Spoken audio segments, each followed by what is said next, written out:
I want all of it. Shake it, baby, shake it till you break. I want feel all of it. Fendi, Louis, Gucci, Prada, baby, I want all of it. That's the type of shit. Telling me her feelings get involved. I wanna know. Tell me, do you love? My name's Ronnie. I'm in recovery. I've been cleaning off of meth and heroin now for, June will be 6 years. I lived one hell of a life. Had a fucked up childhood. First time I ever drove a car, my dad asked me for help. Drove me to a car lot. I helped him steal a truck off a car lot. I think I was 12. And then we went on this. This is like the furthest I can remember. I remember my dad having all kinds of drugs before that, but the first time I ever got involved, I was like 12. Stole that truck. And then we went on I guess you'd call it a shopping spree. We went and stole another truck, a camper, and a boat. And then I remember my dad started feeling guilty for having me do all this kind of shit with him. So he dropped me off at my mom's in Minneapolis, in Hopkins. And I remember being so pissed off at the world. Because, like, I was loving that shit, you know what I mean? Like, I was loving that part of life, the adrenaline, all that. And so then I'm down in Minneapolis. I think I was there for maybe a year, maybe. Got involved with some guys in Northside. Shit went wild. And then my mom ended up packing all my shit and sent me on a bus to Texas to live with my pops. My dad had took off and took all that shit we stole and went to Texas with it. So I took a bus down to Texas. I lived with him for a while, and then he ended up getting caught with all that stolen shit. And so then I got shipped back up to Minnesota. And I think I was like 15 at this time. And then I went to live with my grandma. And my dad was in jail at that time, so I was just doing my thing. I was breaking into houses, doing crime, whatever. And my dad got out of jail, and he moved over to Barron County, Wisconsin, Rice Lake area. And I was homeless at 17. And so my dad took me in, so I went to live with him. And he, when I turned 18, he ended up turning into my plug. My dad fronted me on my 18th birthday with a pack of meth. And so for the next, I'll say like 9 years, me and my dad did some shit together. We sold drugs, we did violence, pulled crimes together. And the whole time I'm living like a block away from the cop shop. And like little stories that I'd like to tell off the side is like, one time my dad pulled this trailer, enclosed trailer. It was full of tools. He had stole it and brought it to the crib. And the cops came in, and my dad bounced out the back window, jumped out the back window, broke the glass, and got caught outside the window. But man, I was on top of the world, bro. I had so much money. I had cars. I had four-wheelers. I had toys. I had a false floor in the kitchen in the floor. You open that up, and it's just a big garbage bag full of meth. I'm talking like 50, 60 pounds. Man, I thought that was, and like that's what I thought I was gonna be.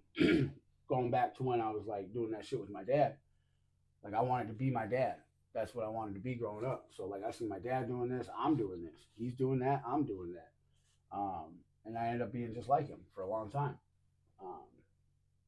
And then everything took a turn in 07 when one of my supposed friends got raided, and then he wired up on me. So he wore 3 wires on me. He wore 3 on my roommate. So then I got raided. And I only had like a quarter ounce of dope when they raided me. And so the story behind that is I found out he got raided. And so when he was coming over to buy a ball, I had it weighed up. I set it on the table. He came in. He threw the cash on the table and grabbed it. Didn't say nothing. Went upstairs. And somebody had called me before he came over and said, "Did you know he got raided?" Dude told me it was just stolen stereo equipment. So I thought I'd test it. So he came over, and then he was going to leave. And I was like, "Nah, bro, hit this." No, not condoning any of this shit, but anybody that does or sells meth or anything, like we don't say no to smoking. You know what I'm saying? And so he comes down and I'm like, here you go, take a few for the road. He said, nah. And I was like, no, bro, I don't think you understand. I was like, you hit this before you leave my house. Like, you're not. And I was like, don't make me call my roommates down. They stood in front of the door and he would not hit it. And his phone rang. And he acted like it was the guy he was getting the dope from. But it was. It was the task force calling him, telling him not to hit the pipe. They were right down the road from my crib, listening to the wire. And this is my boy for like 8 years. You know what I'm saying? And so I'm taking this shit to trial. I go to the part of the trial. All of a sudden I look over, I see dude. I look at my dad, and my dad got this like look on his face. You know what I'm saying? Like, because I'm like, this is my first case as an adult. I don't know what the fuck's going on. And he's like, bro, he's telling on you. And I was like, nah. So I go into court, bro. Sure shit. She calls this boy to the stand, bro. And I get goosebumps. I still talking about this shit, bro. This shit hurt bad. So she calls him up on the stand, and she says, is the person you purchased methamphetamines from in the courtroom? He said, yeah. And he pointed at me, looked me dead in my eyes, and said my full fucking government name on the stand, bro. Oh. So ended up going through that and got a pre-sentence investigation, and he recommended a year in. So I got a year in and 5 years out in Wisconsin. Did that, whatever, got out. I didn't last very long. I was right back at it. So at that time, I went from hustler to junkie. You know what I'm saying? Now I don't have a plug no more, but I still love the meth. So now I'm sitting here craving this shit every single day. I go out and shit. So I'm ducking the PO, getting arrested, go do a weekend, come out, then I do another weekend, then a week, and then 2 weeks. It was just a vicious cycle. And then I got arrested, and she's like, look, I'm not letting you out until I send you a treatment way away from here. I ended up going to LCO Halfway House on the LCO res in Hayward, Wisconsin. And I'm so grateful for that place because that's where I found my higher power, which I'll choose to call a creator. The first morning I ever woke, this is my like first time ever really being introduced to like native culture and stuff. And I remember waking up the first morning and everybody's in a circle with the talking feather. And I'm like, what is this? And they're like, they kind of explain it. And I remember the first time I smudged, bro, I felt a feeling that I can't explain to this day. It just made me feel really good and really so then I fell in love with that. I ended up going to a powwow. I won a spot dance to my first powwow. It was great. So like that was cool and shit. I got out and I got my shit together. You know what I'm saying? Like I got my license back. I got a job. I was in college. You know what I mean? But the problem is I wasn't doing no inner work. You know what I mean? I just quit doing drugs. I didn't do no work on myself because I didn't feel like I had any problems or pain or issues inside of me. And then I ended up getting with a girl, and it went really well. I moved up onto the Fond du Lac res, and then we broke up about 2 years into the relationship. And I remember being hurt, but like it was a mutual breakup. It wasn't nothing nasty or nothing like that, you know what I mean? But I really love that girl.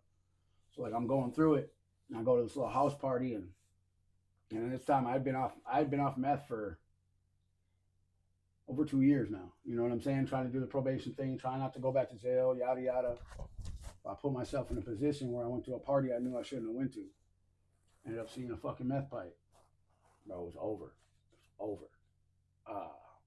I went right into it like I'd never left. Going to the cities I'm picking up, you know what I'm saying? And fast forward a little bit, I had met somebody else, and we started a relationship. And it started when we were on meth, and then we went homeless together, and she had 2 kids.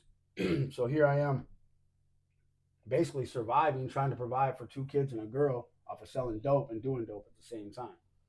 That shit don't work. So then we ended up staying at my dad's house in Cloquet. My dumb ass, bro. This is how I caught my second charge.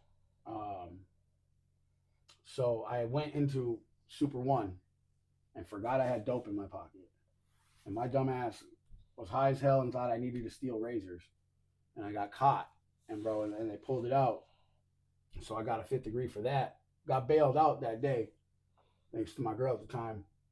But so one of the stipulations was getting a Rule 25, which if you don't know what a Rule 25 is, it's a chemical assessment to see if you need treatment or not. So I did that, and they recommended inpatient treatment. And when I went into treatment, she was still homeless. We were in Duluth, but there's a house called the Olive Branch in Duluth. Shout out to the Olive Branch for real. It's a house in East Side Duluth that'll take in families or people that are homeless and help you build back up and get you right or whatever. Well, she had gotten accepted into that house as soon as I went into treatment, and she talked to them, and so it was set up for me to come out of treatment and go straight to that house and like start building our life. You know what I mean? And we did real good, bro. We got an apartment at Steve O'Neill in Duluth. You know what I'm saying? The kids are back. Like we dropped the kids off at her mom's house and shit like that. We got the kids back. They're in school. Shit's going good. And one day, bro, she said, I'm going to run to the store real quick. All right. She's gone for a minute. I'm like, what the fuck? And she comes back, bro. She sits down at the table. She's like, I got something. I shit you not, y'all. My whole next, however long it was, flashed through my fucking brain. Because I knew what she grabbed. She pulled out dope and a meth pipe. You know what I'm saying? It was 9 months clean, bro. 9 months clean. And that shit went bad. And that time is where like life really started to get really fucking bad for me, bro. She would get mad at me and I would let her put her hands on me time and time and time again because I was always on that I don't hit a woman, da-da-da, yada, yada, yada. Well, I'm here to tell you a human being can only take so many punches, scratches, slaps to the face. Because what would happen is we would get into a fight. She would fuck me up, and then I'd push her down or I'd push her away. She would call the cops. I'd get kicked out of the apartment. So then a week later, she'd call me because she needed me to watch the kids. And I'd go back, and it was a vicious cycle for months, bro. I remember her kicking me out. Then she would log into all my shit, bro. Like all my shit, make it impossible for me to talk to anybody, bro. I've been there before. You know what I'm saying? Like I'm out here, bro, homeless, nowhere to go. I got a phone, but I can't contact nobody because she already went into all my shit. You know what I'm saying? And she's messaging every female in my inbox, whether I talk to them or not. Bro, it was wild. And I remember going to jail one time. And I'm gonna be honest, it's embarrassing as shit. So I go to jail one time, do my little time. And it's just right before Christmas, like the weekend before Christmas. And she's like, you want to come spend the weekend before I take off to my mom's in Baraboo? And I was like, yeah, okay. So I went there, hung out for the weekend with her and the kids. And then she left. Bro, I woke up the next morning, G, I swear to God, bro, I could not piss. It hurt so bad. It dropped me I was crying, bro. I was like, you got to be fucking kidding me. So I go to the hospital. And he's like, yeah, you already know what that is, right? And so, like, that's the only person I ever been with, right? So you got about an Usher Raymond. Yeah, right? So the doctor gave me a little shot in the pill, right? You know what I'm saying?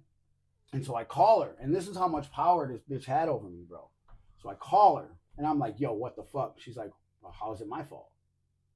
And had me believing in my fucked up head at that time that somehow this shit was my fault. You know what I mean? And that's just I contribute that to like how meth rewires your brain. You know what I mean? It allows you to have people have those kind of people have that control over you. So anyways, and here I am now, middle of winter, Christmas time. I ain't got shit. I ain't got nobody. I'm roaming around Duluth. I'm pulling licks just to get dope every day. Hold on. You got any questions? So far? Yeah. Let's do. What would you say to a kid growing up? If you seen a kid growing up the same way that you were doing it, and you had a chance to intervene, how would you do it, and what would you say? Tell someone. Real shit. That kind of life ain't for nobody. I don't give a fuck. If you're a kid and you're stuck in the middle of, because when it comes with meth, bro, comes abuse. Like it just goes hand in hand, whether it's relationships with your loved ones, your friends, or your kids. Comes with abuse. Not only that, but like we mimic our parents, bro. 100%. No matter who we are, we mimic our parents. So if we see our parents dope boying it up, and we see money and we see drugs and we see all these nice things we got, you know, that's superficial shit. Of course they're gonna go for that. But also comes with that is the trauma that you're instilling in that child further down the road. You know what I mean? Like you're stunting. Like, and this goes for the parents that are out there doing that. I'm not judging you. Listen, I was there. I've been there, done that. But you're stunting that child. Give that, like, either give up the drugs or give up the kid. Real shit. You know what I mean? Like, kids should not be around that period. I know you said it was times where you went clean for like 2 years and relapsed, 9 months and relapsed. Like, what made you like funny? Like, this shit dead. Like, I gotta. So it was 2020, and I was fighting my 4th and 5th felony. So I got caught with a bullet and a little bit of meth, but it was in a HRA building in Duluth, Tri-Tower. And like I wanted to get clean long before I actually did. And to be honest with you, bro, it was me leaving Duluth. Real shit. It was me leaving my neighborhood, me leaving everything I know, everybody I know, and moving up here. And yeah, and then I had one, after I moved up here in 2019, I had one relapse that was really bad, where I went to Duluth and I ended up shutting off my phone, and I was just in a house shooting up heroin. You know what I'm saying? And a week later, I turned on my phone, and the dude I was supposed to be staying with reported me as missing with the sheriff's department. So I open up Facebook, and there's my face with 200 some odd comments, like 180 shares. And bro, I sat there and I looked at that for a minute. My mom thinks I'm dead. My dad thinks I'm dead. My sister thinks I'm dead. My PO's got a warrant out thinking I'm dead. Everybody thinks I'm fucking dead, bro. And I was like, damn, what the fuck am I doing?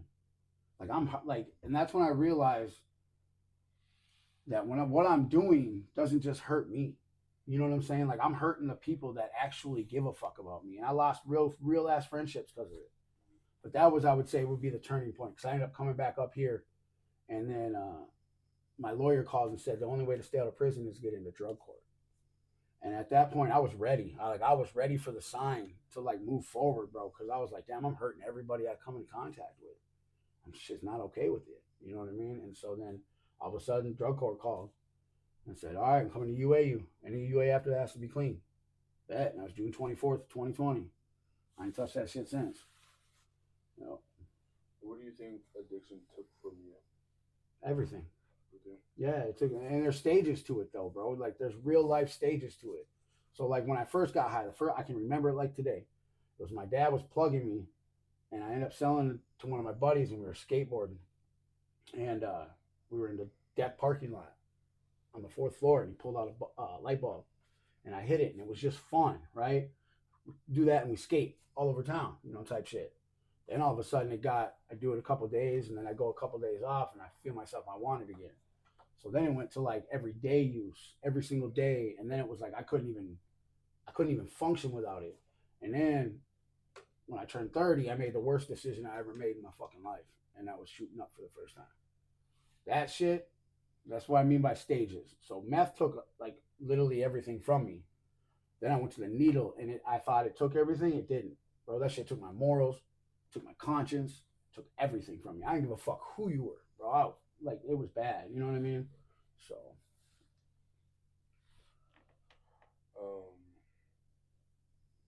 What does being clean actually mean to you? So, I don't really like to use clean too much, right? I like to use in recovery. So I'm gonna be 100. I smoke weed, right?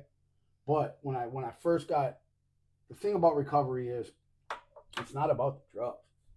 Recovery really is not about the drugs. It's about what's in here, what's going on inside of here and inside of here. So for the first 4 years of my recovery, man, I didn't touch shit. I didn't drink nothing. I didn't smoke nothing. You know, I really took that time and really became honest with my family. I was honest with my sister and my mom. I told my mom shit that I never told people, like crimes that I committed. I wanted her to understand, like, look, this is your son. This is what I went through. And when I started being honest and started talking about it and sharing my story like I'm doing now, I realized that, like, that's therapy for me. Like, that's releasing some of the, like, guilt and the shame and the shit that comes with the shit that I've done. Am I fully healed? No. Will I ever be? Probably not. But I'm pretty fucking far from where I used to be, man. You know what I mean? And so it's a lot. Recovery has a lot to do with internal work. And that's facts. Like, if us as addicts, if we don't face the issues that we don't realize we even fucking have, bro. Like, I have pain that I didn't know existed. And it still hits me to this day. Like, you know what I mean? I'll be up in my room, bro, and it'll just be a flash of some shit. And I'll just get sad. You know what I mean? Because, like, why the fuck would I do that to somebody? Like, how in the fuck can I, as a human being, justify doing some of the shit violently that I did to people? You know what I'm saying? Mm-hmm. And so I still have to deal with that every single day. But doing the inside work and forgiving myself, like understanding that Ronnie on meth is not Ronnie off meth. Like, who I am today was not who I was then. So to me, that's a different person. And I had to grieve that person. It sounds weird to some people, but I had to grieve myself. Bro, I had to let myself die in order to be alive again. You know Zay! Can you go upstairs, please? You snoring and shit. Oh, shit, I'm sorry, y'all.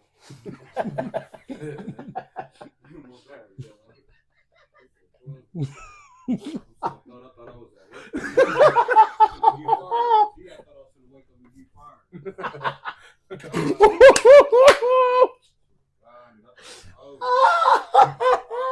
That's so great.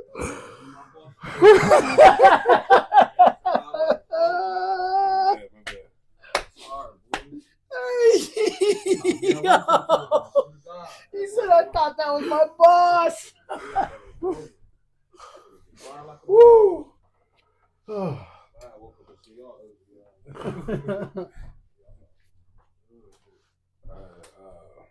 What's the So you said you did violent stuff about like people. Mm-hmm. Would you like to apologize? You don't got to name them. Oh yeah, no, 100%. Like I do that all the time, anyways. Mm-hmm. Like when I do my praying or I do my smudging and stuff.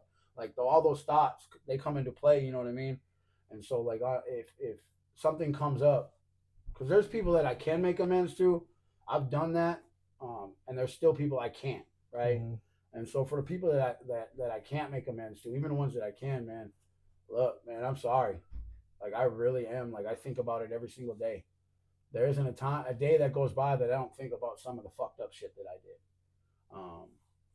But that wasn't me, and I'm making amends today by just being solid and helping people and loving people, just to love people, like not to have anything from them. If somebody calls and they need help, I'm there. And those are some of the ways that I feel that I can make amends through my higher power without ever having to like actually see people that I wronged, you know what I'm saying? And so that's why I try to be as good as I can. I'm not perfect. Nobody you know what I mean? Shit. Like I have days where I crash out. We all have seen them. You know what I mean? There's days where I've crashed out. You know what I mean? But I think all in all, I think Ty got those days too. Yeah, Ty got those days sometimes. Crash out. It happens though, man. You know what I mean? Put these in headlocks. Last night I was tired. I was over shit. But yeah, no, man. Like I do speak that shit into the universe and into the world like every day, and I talk to my grandma every day. That's who I talk to the most about it. You know what I'm saying? Like I sit down and I just silently speak to her, and I believe she helps me heal. I believe she's here. I don't think she ever left me, bro. You know what I mean? And so she's a very big important part of my life and my recovery, because that's who, deep down, bro. That was a big reason for me to get my shit together, man. So shit. What's one of the biggest like things that someone thinks about that lifestyle that they get wrong? That's a good question. Cause like you look at all these movies and stuff like that, and you see all these movies are bullshit. Like, listen, all the movies are bullshit. That shit. You think people are your friends? There isn't a goddamn friend in math. Not a single fucking one. I don't give a fuck. They will take from you. They will tell on you. They don't give a fuck about you. And the whole time you're running around with somebody, y'all getting a bag together, right? Y'all doing this, y'all doing that. That motherfucker will switch on you quick. And I know that because I was the one that switched and I have been switched on. You know what I'm saying? So I know that for a fact. Nobody loves you in the dope game. Nobody. Just saying. What would be like one of your lowest points in your life, and what's been one of your highest points? The lowest point in my life, bro. I remember it was middle of winter in Duluth. And boy, when I tell you it was cold, it was negative 40 fucking 2 degrees outside. I think you told me this. Yeah, because that's why I was so triggered down in St. Cloud. You know what I'm saying? Here I am. And if anybody knows Duluth, some of y'all listen to know it. I was out by the zoo. My apartment's out by the zoo, way out west. I think it's like fucking 67th West or some shit like that. And I'm looking for somewhere to duck in and sleep. You know what I'm saying? Like I'm just looking for because most of the buildings are secure. You can't get it. Blah blah blah. I snuck in this one apartment building, bro. And I remember crawling in the corner at the bottom of the stairs, and I fell asleep. And I remember waking up, and I hear parents. I hear moms like, "What the fuck? Who the fuck?" Blah blah blah. I look up, and all these parents are bringing their kids down to go to school, catch the bus. And here's my fucking cracked out ass laying on the fucking floor at the bottom of the stairs. You know what I'm saying? So I get up, and it was so fucking cold, bro. It was so cold. And I had two duffel bags, and I had a couch cover, like a cotton couch cover. That's what I was covering myself with. And I remember I walked from there to 40, the quick trip on 40 something. And I just remember walking, and people were honking, and people were like, you know what I mean? They were like just being rude as I'm walking. I'm like at the bottom, like at this point, bro, I really didn't care if I lived or died.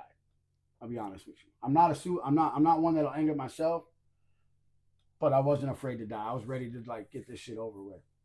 I remember making it to the quick trip, and I went and sat in a little counter they got by the windows, and I fell asleep. And I remember waking up. The manager let me sleep there for 2 hours. Like, shout out to Quick Trip for that, and I woke up, and all of a sudden, there's money, and there's a coffee, and there's all this shit in front of me. All these customers that come in, bro, and they all like donated, and I had like $17 fucking dollars and a fucking free coffee. You know what I'm saying? And but that walk itself was dark. That shit was dark. Like I really did not want to live. Yeah, so that one. And you talking about like since I got clean, my happiest moments? Yeah. Or what? Yeah. Honestly, bro, there's a few. I was blessed enough to get a job. I had a job as a certified peer recovery specialist, and I was able to go into the jail that I frequented so much and mentor guys and like meet with them and stuff like that. And the coolest part about it, bro, is so my grandmother was a jailer at St. Louis County Jail for her whole career, right? That was her job. And her death date is March 30th, which was on a Sunday. The first time I got to go into that jail was the Friday before her death anniversary. And there's a lady in the jail named Mary, sweetest lady ever. And I got to talk to her about my grandma, and she told me about my grandma. And just being able to do that, go in there, bro, go into the jail that I've never went in without cuffs. I walked in the door, pushed the button, and these motherfuckers let me in. And I walk out, push the button, and they let me leave. Bro, it was like one of the coolest things. And then getting to go on like work trips, paid work trips to the cities. But all in all, bro, I ain't gonna lie to y'all. It's meeting y'all boys.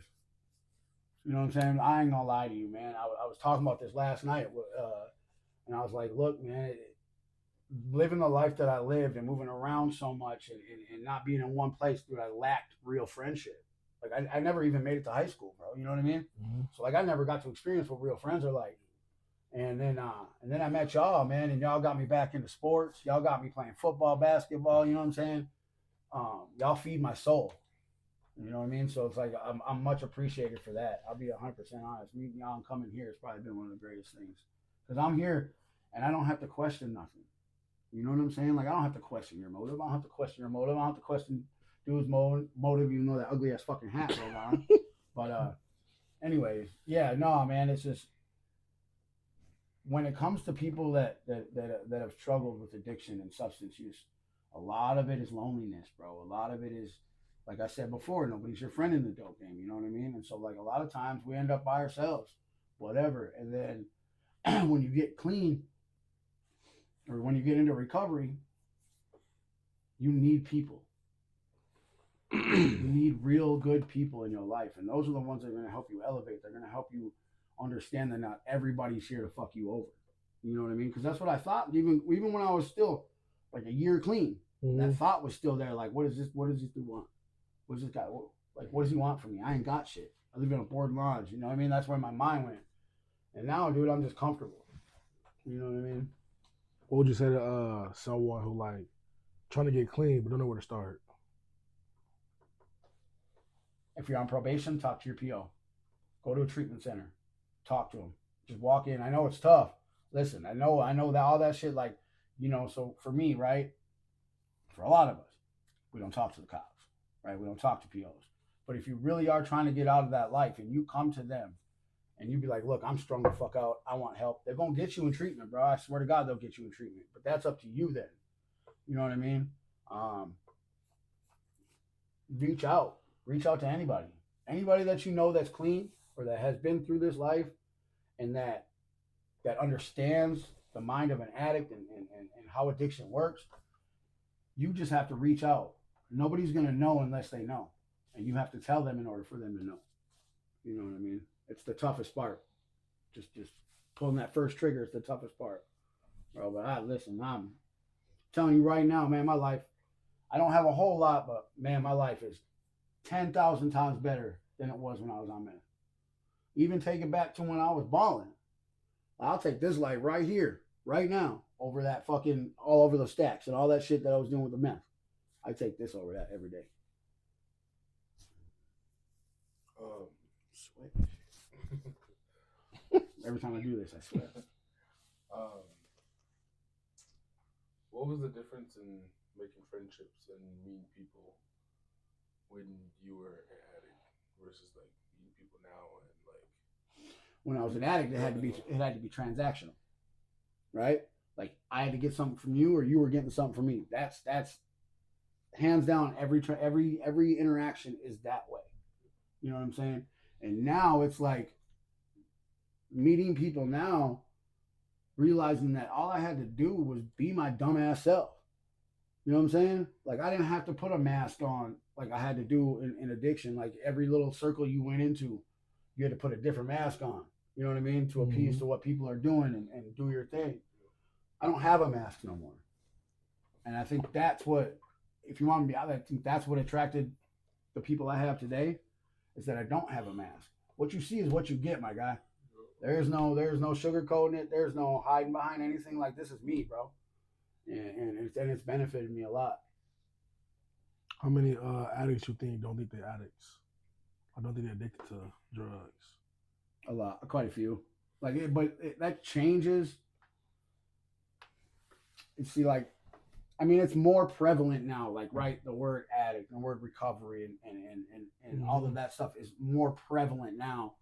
When you go back to when I was in it, early 2000s, nobody talked about recovery. Nobody knew what recovery was. Yeah, I mean, there was, but like when you're deep in it, you don't really hear about it.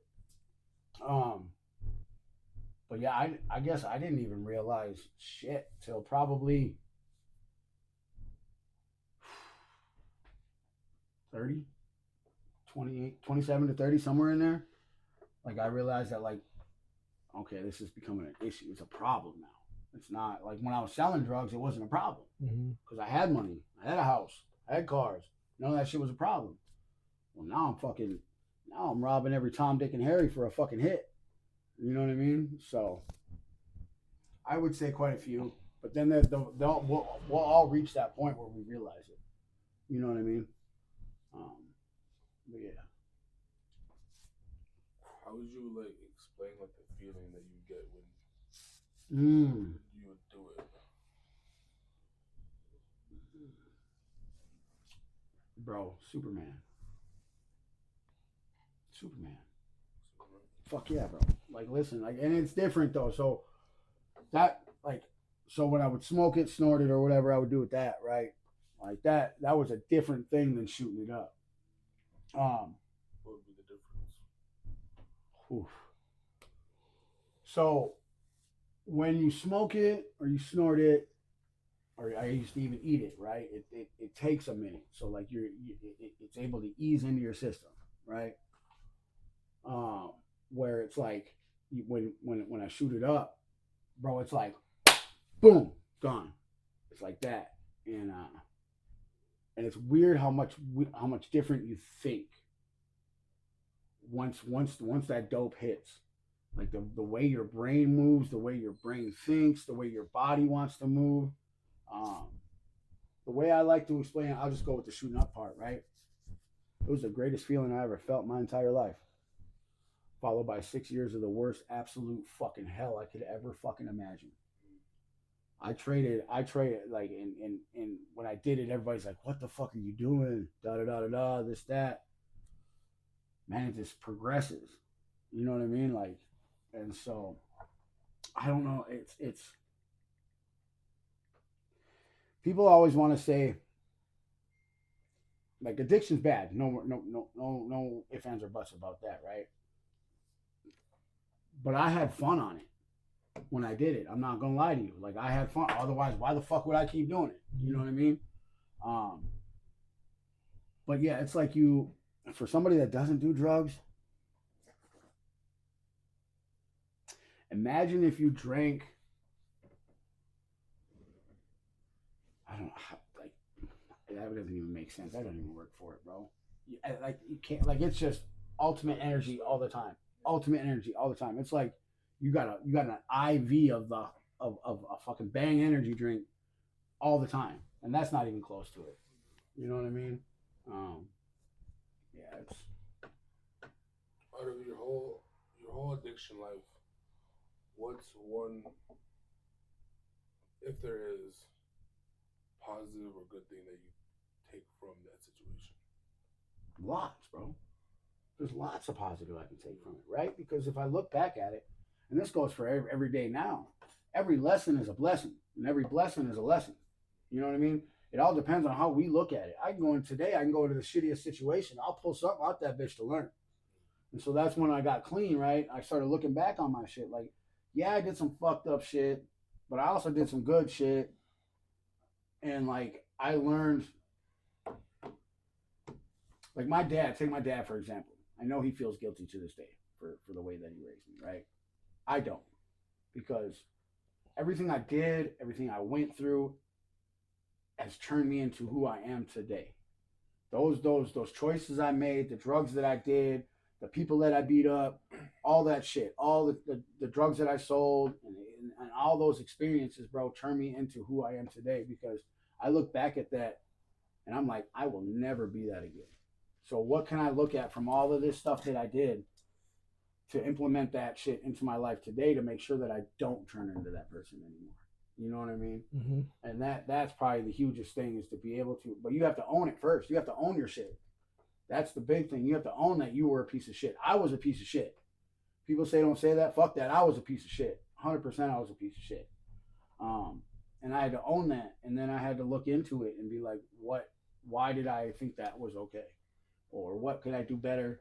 Or how can I make amends to that? You know what I'm saying? If I think of something that really bothers me to my core, because even now I'll have things that I didn't remember pop up. Like all of a sudden one day I'll be like, damn, oh fuck, that happened. You know what I mean? And it's just random because my brain's still clearing up 6 years off. So yeah. What was different from your last time getting sober? What was the difference between the other times that you tried? Just The situation. situation. Yeah, where I was at. Because like every other time I tried to get clean, what did I do? Relapse. I went right back to the same area, the same people, and thought I was going to get a different result. It's insanity, bro. It's the exact definition of insanity. You know what I'm saying? I'm doing the same thing, expecting different results. I can't get different results if I just go right back to the hood, bro. It don't work. You know what I mean? And so I think that was a big component in me coming up here because I didn't know no fucking body up here. You know what I mean? And so I think that was probably one of the biggest parts to me And not everybody's like that. Some people can get clean in their own neighborhood. I couldn't. You know what I mean? I had to get away. So, and look, I just listen to anybody out there that sees this, that is debating whether or not to get clean, bro. Do it. Go get into recovery. Go get into treatment. Yeah, it sucks. It's tough at first. But I'm telling you, man, you give yourself patience, you give yourself time, you work on yourself, you're going to have a fucking better life. I'm living proof of that shit, bro. I'm almost 6 years off of that shit. I don't crave it. I don't want it. I don't want to be around people that do it. But I do want to help. Like, if any chance I get to help somebody, if I can bring you to treatment, if I can. If you need help, reach out to Ronnie, man. Fact, bro. Reach out to me. You know what I'm saying? Ronnie Wayne on Facebook. Man, I'll listen. If you need help, I got you. But yeah, man, it's so much better over on this side, man. It really is. And one thing I would give to people, I'll probably end on this one. A lot of people think that it's people that have never been into recovery that are doing good, they think it's all sunshines and rainbows. No, bro, life's still gonna punch you in the face. Guarantee you that. Life's still gonna be life. We're sheltering ourselves from the real world by doing our dope. So when we get done doing dope, guess what? The world's still real. It still has its issues. We still have our problems, but today I get to work through them problems. And if I need help, I got people I lean on for that help. You know what I'm saying?